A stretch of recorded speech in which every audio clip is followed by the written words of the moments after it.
occupied, it's not empty, and if you're occupied, you're certainly not bored. And David, we're never bored here.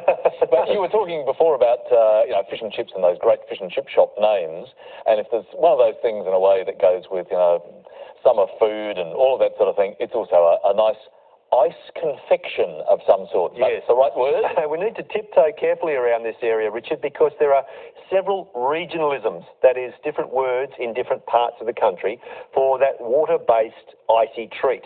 Now, when I grew up, I called such a thing an icy pole.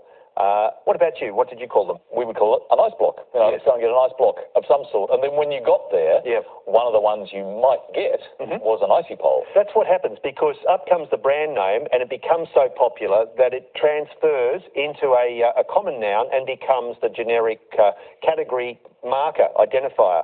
For example, in Western Australia and Tasmania, Popsicle, which was a popular brand, has come to mean that very thing. That is, the popsicle as an icy pole or an ice block. In far north Queensland, I've been led to believe by the dictionary, the very reliable Macquarie 5th edition, that in far north Queensland they are known as by jingo. By jingo? That's right. I'm just trying to imagine a small child walking into a shop and saying, "Excuse me, I have a by jingo." That's right. It doesn't ring true somehow. No, it doesn't. But look, that's listed, therefore it is legit. Of course, all these things are clustered around a stick, and that stick is called a paddle pop stick, almost universally. And again, there's that brand name that has come to be identified with the stick itself.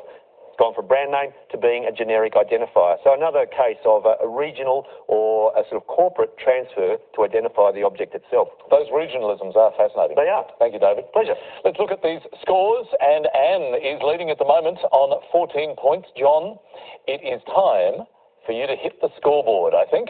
So, what are you going to go for with these letters? I will try a consonant to start with, Lily. Thank you. T. And another. R. And a third. M. And a vowel. A. And another vowel. E. And a third vowel. Another A. Back to a consonant. Y. Another consonant, please. S. And we'll finish with a vowel. And last letter, I. 30 seconds.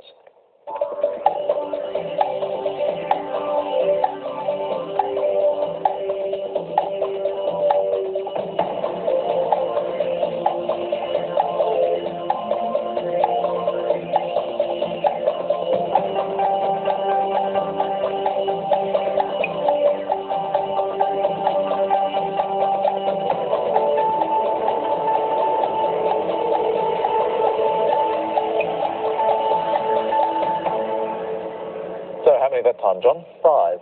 Anne? 6. Hang on to yours, Anne. What was your 5? Teams. And Anne? Stream. Oh, okay. Just that little bit of extra. It is, and exhibits Anne's mastery of the game, and mastery is a 7 there, Richard. Nicely found. Well done again, Anne. Another 6 points. Let's have a few more letters now. And Anne, actually, I'm just wondering whether maybe you can come up with a dinosaur or a volcano word this time around. Oh, just an extra challenge. That's okay. right. Choice with a purpose. Off you go. We'll have a consonant, thanks. Thank you. C. And another one. T. And another one. N. Now a vowel. E. And another vowel. A. And a consonant. P. And a consonant. R.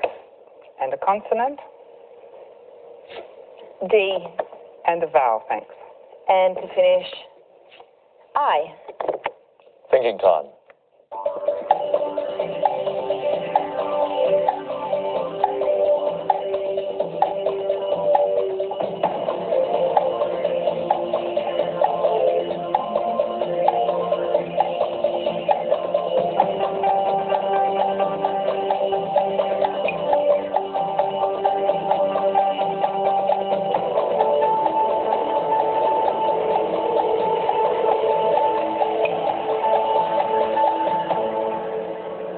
Well, how did you go with that, Anne?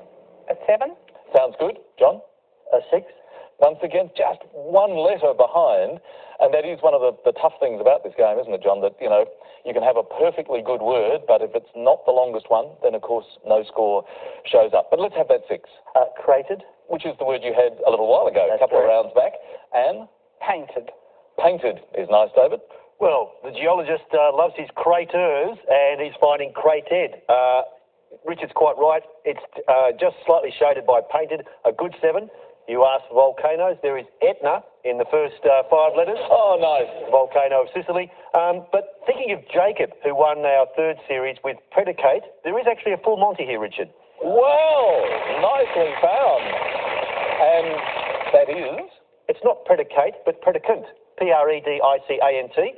Predicate means to proclaim, and predicant relates to preaching. Nicely found. Full Monty on a Monday night. Yeah. We love it. Well done, David. 7 points to Anne. Let's mix it with the numbers again now. And John, well, Anne did the big wild thing and went out with those 6 smalls on the washing line last time. Are you going to do anything that brave?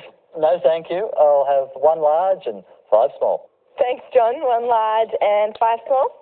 The class 3 mix. And starting with the smalls, 8, 3, 3, 5, 10, and the large is 100. The target to reach is 859. Let's head there.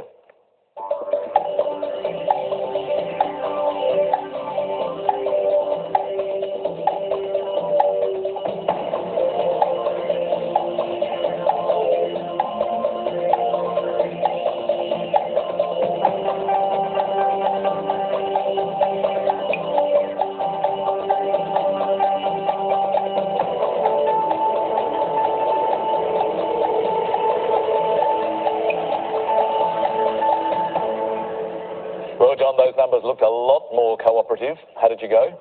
I think I got there. Yes, 859 on the target. 859. Anne? Yes, You too? 859. Excellent work. John, tell us what you did. 8 times 100 8 times 100, equals 800. 800. Then I had 10 times 5 equals 50, which I added to it. 10 times 5 is 50. Add that on. 850. Yep. And then 3 times 3 is 9, which I added to it. 3 by 3 is 9. Add that on is 859. So no problems there. They lined up beautifully, those numbers, and you did it the same way? Exactly the same way. Just verify, if you wouldn't mind, that you've gone down the same route. Well, that was a little bit easier than the last one, Lily. Yeah, definitely a lot easier. But very nice work from Anne and John on that one, 10 points each. So 10 for John, 37 for Anne, another break for you, and a word mix, which is Aunt Bean. And the clue, a champion egg. Back soon.